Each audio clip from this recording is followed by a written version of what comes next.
Morning. Somewhat tumultuous markets ended up trading mixed yesterday. So clarity on the presidential election thanks to the official nomination by the Electoral College of Joe Biden, and then also development with regards to vaccine production and distribution were seen as positives.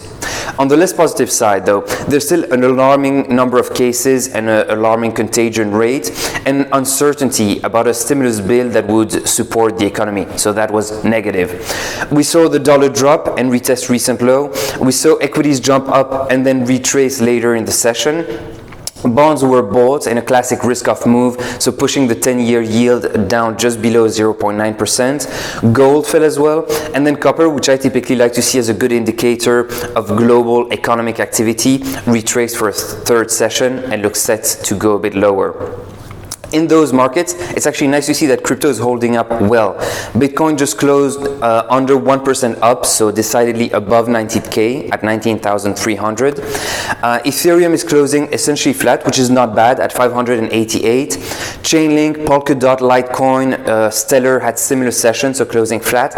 And then Cardano and Bitcoin Cash, interestingly enough, were up, copying Bitcoin instead of Ethereum, it seems. That's a recap for yesterday's session, but what now? We're close to 20K, which is a big round number that gets people either excited or anxious. In the last 2 or 3 weeks, we've seen that clearly there's enough selling pressure to stop prices from going higher, so going further than 20K. And then the on-chain economics, we're seeing conflicting signal.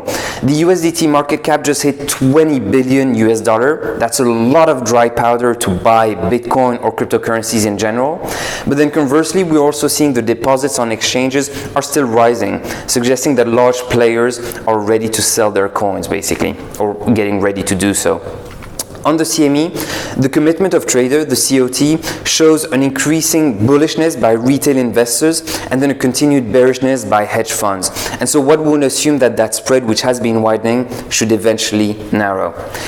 In any case, the coming days will be fascinating to watch. Last week, we could have closed deep in the red in kind of a bearish engulfing pattern, but actually we ended up bouncing back up over the weekend and then forming a long bottom wick, which is typically a bullish signal. So it'll be very interesting to see if this week is a continuation of that bullish sentiment or if we retrace down a bit lower and kind of kill the momentum we've seen in the past month or 2 months. That's it for me today. If you haven't done so, please like, please subscribe. That helps with the visibility, but also means you'll be updated for every new video.